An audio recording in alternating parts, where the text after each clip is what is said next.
Number one, the first way to regain that masculinity, to get out of that feminized behavior, is to work twice as much. Now, it sounds crazy. It sounds counterintuitive, but it works, and here's why.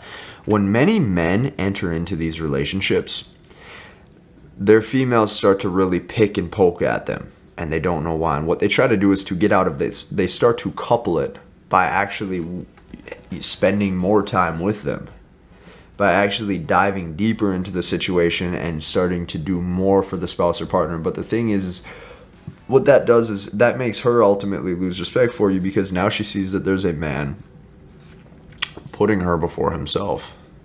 And if she sees that, she's going to run. If she sees that, she's going to test you even harder. If she sees that, she's going to back away from you even more.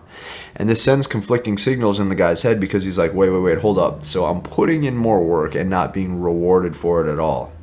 And then he gets in the rat race of constantly putting in more work and constantly giving it his all. And in the end, he's not given anything in return for it. He can be nice, he can be charming, he can give his best self to her every day. It's not rewarded until he starts to put himself first. Work twice as much. If you work 40 hours a week, work 80. If she says that she wants to spend more time with you all the time and that you need to be more present around her and for the kids, totally do the exact opposite for a while. You're taking time to focus on yourself. You're transmuting the sexual energy into working more, doing more, getting more on your path, vision, and purpose. And not only that, using that time to build your body and your mind and your self-development. Because if she sees a better, improved man in front of her after a couple weeks or after a month or however long this takes, she's going to shape up and realize that, hey, this guy ain't playing. This guy's actually on his grind. So I better start acting sweet. I better start acting feminine. I better start acting the right way. And it works. Acting like a man works. That's number one. Number two, what a man must do in this stage is he must stop looking for love and he must look for improvement. So this ties in with number one. You get guys in this very emotional state, this wanting to be loved, this needing to be loved, this needing to be needed. And they're constantly in this scarcity mindset. They're reaching out to their female for love, for attention, for validation, for affection, and it doesn't work. And it doesn't work because that is her job to be doing to you. It's her job to be giving that emotional support. It's her job to be giving that love. It's her job to be giving that soft, sweet, feminine touch. Here's the problem. What you know, especially if you're in a relationship and it's been going south, is this. Women don't give it to weak men. If you're emotionally weak and needing the love, that is when you will never give it. That is when you will never get it. Women almost punish guys who are emotionally weak. Women almost withdraw harder from men who are emotionally weak, and she will make your life hell.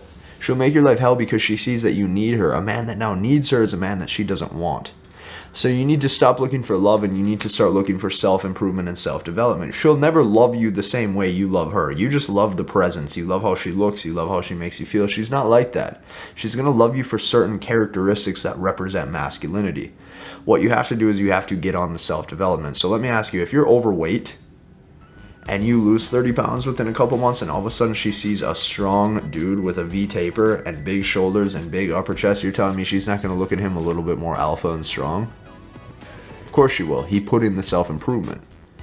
You're telling me if he's now working on his passion or business or purpose twice as much throughout the week, she's not going to see that, hey, maybe this guy's actually going to be successful or is on that path and maybe we'll have better options in the future? Trust me, fellas, women pick up on this stuff fast. She wants a winner. If you can just start acting like a winner, you're going to be golden. That's the second way. The third is learn to say no. One of the biggest turn-ons to women is when a guy can actually stand up to her, can put her in her place. If you're a yes man, if you're a honey-do list goer, if you're a honey-do list, I got this for you every single time, babe type guy, you're in for pain. If you can't say no to females ever, you're in for pain. Because they see that you're a guy that they can walk on. They see that you're a guy that they can push over. If they can push you over, that does not represent strength. If it doesn't represent strength, she knows that you probably can't protect and that you're a weak male. She will punish you for it emotionally in the long run when she starts to pull back and go cold on you or sleeps with somebody else that's stronger than you. You have to be aware of this stuff. You wonder why I talk about masculinity and femininity? It's because if you don't know female dynamic, you're in for pain. That's number 3. Number 4, start seducing better. Okay, not loving better, not being intimate better, seducing better. Get her turned on. Okay, learn to actually make your woman wet. Because if you can't do that, she doesn't have that mystery spark in her. She doesn't have that feeling of excitement.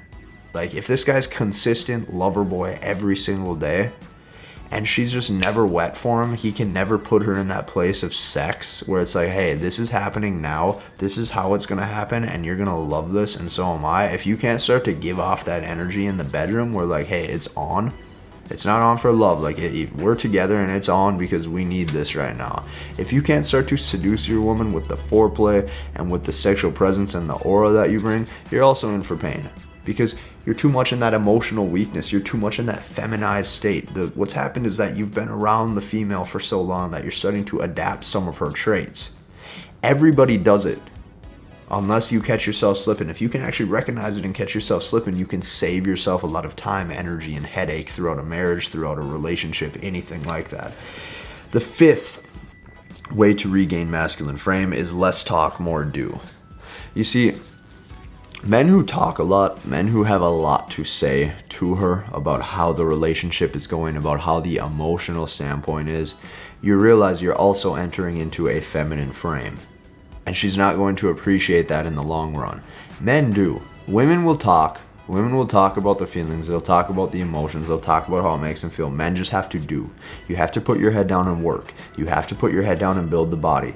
You have to tell yourself, hey, I'm a sexual man. I'm okay with my sexuality. I'm okay with being masculine. And I'm okay with just being a hard ass for a little bit as I develop myself. Because right now you're probably a little bit too feminized, a little too emotional. If you can bring yourself back into that masculine energy and that masculine state, you're going to do a lot better in the dating game, in the relationship game, whatever the case may be. That is my top 5 tips to you, how to regain masculine frame coming from a feminized frame if you're in a relationship. Those are my top 5 tips.